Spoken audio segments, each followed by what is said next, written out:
Good morning, all my dear students. Standard 7, Unit number 2. Step by step. આપણે last લેક્ચરમાં activity 1, 2, 7 જોઈ ગયા. હવે આપણે યુનિટ બેઝ એક્ટિવિટી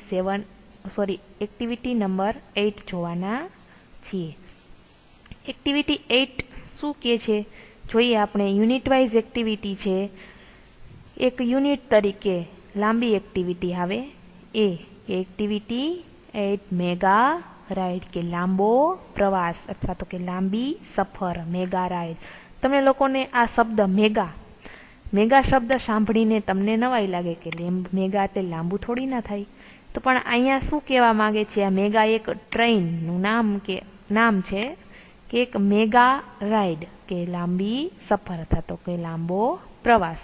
જોઈએ આપણે એક્ટિવિટી શું છે ડીપમાં. Gujarat is a progressive state કે ગુજરાત એક પ્રગતિશીલ રાજ્ય છે. Ahmedabad is the largest city and centre of business in Gujarat કે ગુજરાતમાં અમદાવાદ સૌથી મોટું શહેર અને વેપારનું કેન્દ્ર છે.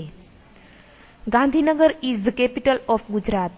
તમને લોકોને ખબર છે કે ગુજરાતનું પાટનગર કયું, જીકેનો જ ક્વેશ્ચન છે, જનરલ નોલેજમાં આવે છે. તમને લોકોને ખબર હોવી જોઈએ કે ગુજરાતના જ તમે વિદ્યાર્થી છો, ગુજરાતમાં જ રહો છો, એટલે તમને લોકોને ખબર હોવી જ જોઈએ કે આપનું પાટનગર કયું, તો કે ગાંધીનગર. આ એ જ સેન્ટેન્સ છે. Gandhinagar is the capital of Gujarat કે ગાંધીનગર ગુજરાતનું પાટનગર છે. About 15,000 people every day travel between this two capital old and new કે લગભગ 50,000 લોકો આ બંને રાજધાનીઓ જૂની અને નવી વચ્ચે પ્રવાસ કરે છે. એવું શું કામ કીધું ઓલ્ડ એન્ડ ન્યૂ? કે સૌ પહેલા ગુજરાતનું પાટનગર કયું હતું, તો કે અહેમદાબાદ હતું. હવે આપણું ગુજરાતનું પાટનગર કયું છે, તો કે ગાંધીનગર છે. તો શું કહે છે કે રોજ 50,000થી પણ વધારે લોકો આ બંને જૂના અને નવા પાટનગર વચ્ચે મુસાફરી કરે છે, પ્રવાસ કરે છે. So we need a good transport facility. તેથી આપણને એક સારી પરિવહન સગવડ વ્યવસ્થાની જરૂર છે. તો હાલો આપણે વ્યવસ્થા કરીએ. The government of Gujarat plan for a new railway project કે ગવર્મેન્ટ ઓફ ગુજરાત કે ગુજરાત સરકારે એક નવી રેલવે યોજનાનું આયોજન કર્યું. The government started of ₹2,000 crore company for that project કે સરકારે તે યોજના માટે 2,000 કરોડની એક કંપની શરૂ કરી. The name of the company is mega. શું છે મેગાનું કંપનીનું નામ શું છે, તો કે આપણે જે યુનિટ જોયું એ કંપનીનું નામ છે MEGA. Metro link express for Gandhinagar and Ahmedabad. Metro link express for Gandhinagar and Ahmedabad એટલે કે આ યોજનાનો ખર્ચ લગભગ the cost for this project is about ₹1,200 crore કે આ યોજનાનો ખર્ચ કેટલા રૂપિયાનો થાય છે, તો કે 1,200 કરોડનો છે. Then this metro rail project has 2 phases. શું કે છે કે આ મેટ્રો રેલ યોજનાના 2 તબક્કા છે. ફેસીસ એટલે તબક્કા. આ મેટ્રો ટ્રેન યોજનાના આ પ્રોજેક્ટ એટલે કે યોજનાના કેટલા તબક્કા છે, તો કે 2 તબક્કા છે. ઇન ધ ફર્સ્ટ ફેઝ પહેલો તબક્કો કયો છે જોઈએ. આપણે એક્ઝામમાં પૂછાય જ છે, ખાલી જગ્યામાં આ યુનિટનું વધારે ક્વેશ્ચન પૂછાય છે, એટલે વ્યવસ્થિત જોજો કે પહેલા તબક્કામાં શું આવે છે. ઇન ધ ફર્સ્ટ ફેઝ પહેલા તબક્કામાં ધેર વિલ બી 3 લાઇન હશે. નોર્થ સાઉથ કોરિડોર, ઉત્તર દક્ષિણ રસ્તો, ઈસ્ટ વેસ્ટ કોરિડોર, પૂર્વ પશ્ચિમ કોરિડોર એટલે કે પૂર્વ પશ્ચિમ વાળો રસ્તો, એન્ડ અંડરગ્રાઉન્ડ કોરિડોર એટલે કે ભૂગર્ભ રસ્તો. Total length of all 3 lines will be 76 kilometre કે ત્રણેય લાઇનની કુલ લંબાઈ કેટલી હશે, 76 કિલોમીટરની હશે. પેલો કોરિડોર કયો કીધો, તો કે નોર્થ સાઉથ એટલે કે ઉત્તર દક્ષિણ. નેક્સ્ટ પૂર્વ પશ્ચિમ અને થર્ડ અંડરગ્રાઉન્ડ એટલે કે ભૂગર્ભનો રસ્તો. એવા 3 કોરિડોર પહેલા ફેઝમાં એટલે કે પહેલા તબક્કામાં હશે. હવે બીજા તબક્કાની વાત થઈ છે. અહીંથી બીજો તબક્કો શરૂ થાય છે. The north south corridor will connect Ashram road to Gandhinagar. Sorry, અહીંયા પહેલા તબક્કાના પહેલી લાઇનની વાત થાય છે તે કે નોર્થ સાઉથ કોરિડોર એટલે કે ઉત્તર દક્ષિણ વાળો રસ્તો connect Ashram road to Gandhinagar કે આશ્રમ રોડને ગાંધીનગર સાથે જોડાશે.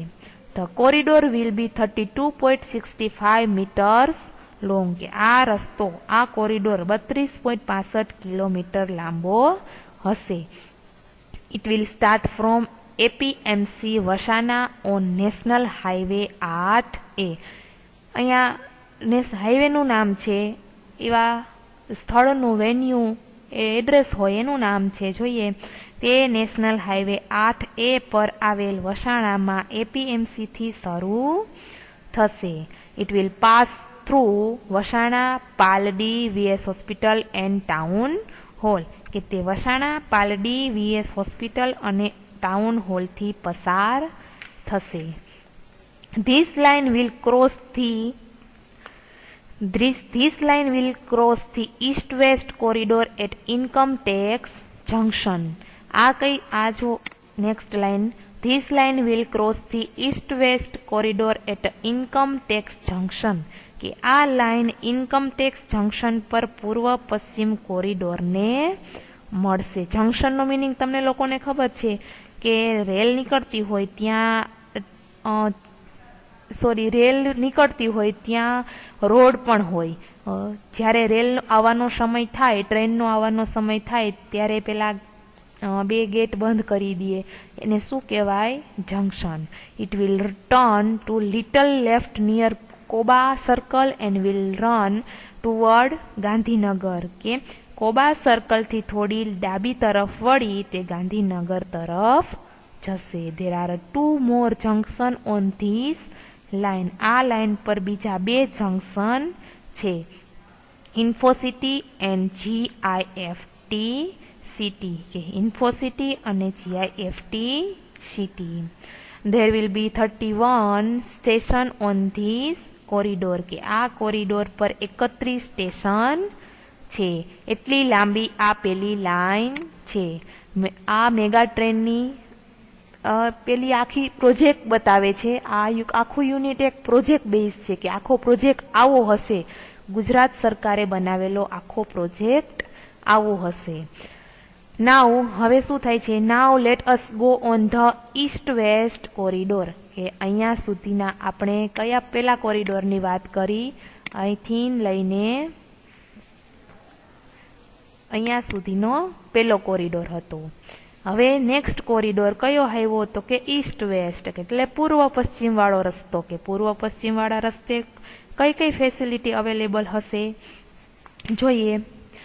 નાવ let us go on the east west corridors. હવે આપણે પૂર્વ પશ્ચિમ કોરિડોર પર જઈએ. It will start from Kalupur. તે કાલુપુરથી શરૂ થશે. It will run through the main area of Ahmedabad કે તે અહેમદાબાદના મુખ્ય વિસ્તારોમાંથી પસાર થશે. પેલો કોરિડોર હતો એ આઉટસાઇડ સિટી હતો કે બહારના સ્થળોએ જવું હોય એનો. હવે આ કોરિડોર છે, આ રસ્તો છે, આ માર્ગ છે એ અંદરની સાઈડ ઇન સિટી એરિયા એનો છે. Then the line will turn south toward IT circle. પછી આ લાઇન IT સર્કલ તરફ દક્ષિણમાં વળશે. It will go toward commerce crossing. તે કોમર્સ ક્રોસિંગ તરફ જશે. Thaltej crossing will be the last station of this route કે આ રૂટ આ માર્ગનું છેલ્લું સ્ટેશન કયું હશે? તો કે Thaltej. It will be the terminus on east west corridor કે તે પૂર્વ પશ્ચિમ કોરિડોરનું ટર્મિનસ હશે, લાસ્ટ સ્ટેશન હશે. Total length of this line will be 10.19 kilometres કે આ લાઇનની કુલ લંબાઈ કેટલી હશે? 10.90 કિલોમીટર. શોર્ટ લાઇન પેલી કેટલી હતી? 76 કિલોમીટરની લાઈન હતી. આ લાઈન કેવડી છે? તો કે 10 કિલોમીટરની જ છે. It will connect the eastern and western Ahmedabad. તો કે એ તે પૂર્વ અને પશ્ચિમ અમદાવાદને જોડશે. નેક્સ્ટ શું છે જોઈએ. Most of the metro route ઘણી બધી મેટ્રો રૂટ એટલે કે ઘણી બધી આ રેલવે શું કે છે? Most of the metro route will be on pillars and over bridge. કે આ મેટ્રો રેલમાં તમે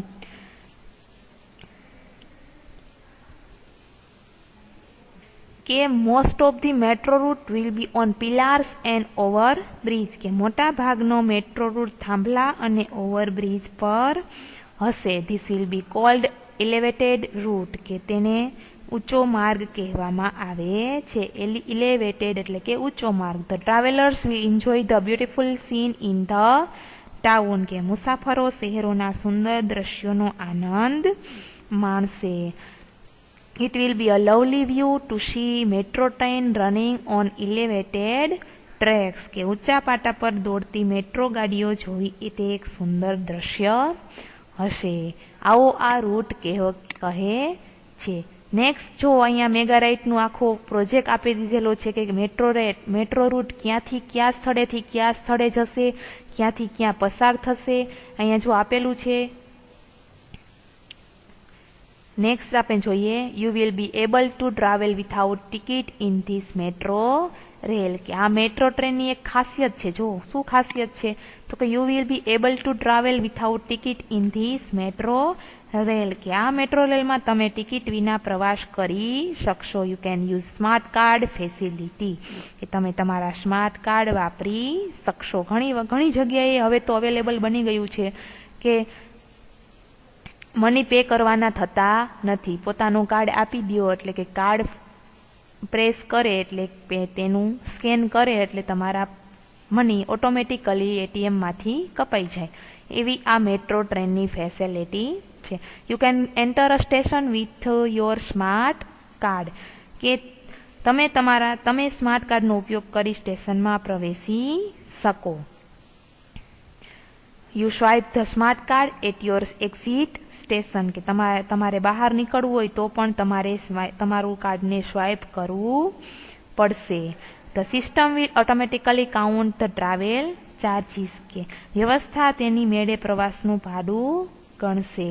this train will run without driver. કે આ ટ્રેનમાં એક પણ ડ્રાઈવર હશે નહીં. But you need not worry. પણ તમારે ચિંતા કરવાની જરૂર નથી. Technology will take care of your safety. કે ટેકનોલોજી તમારી સુરક્ષાની જવાબદારી લેશે. CBTC communication based train control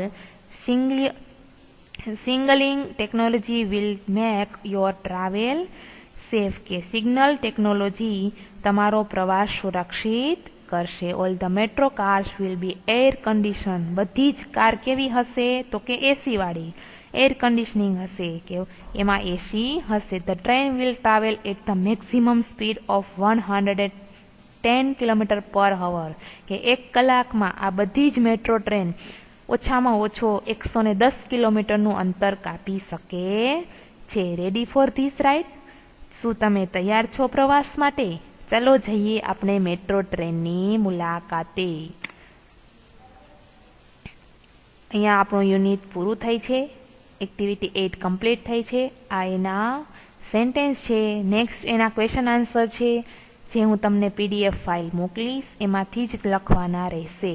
next લેક્ચરમાં આપણે યુનિટ 3 જોઈશું. Thank you.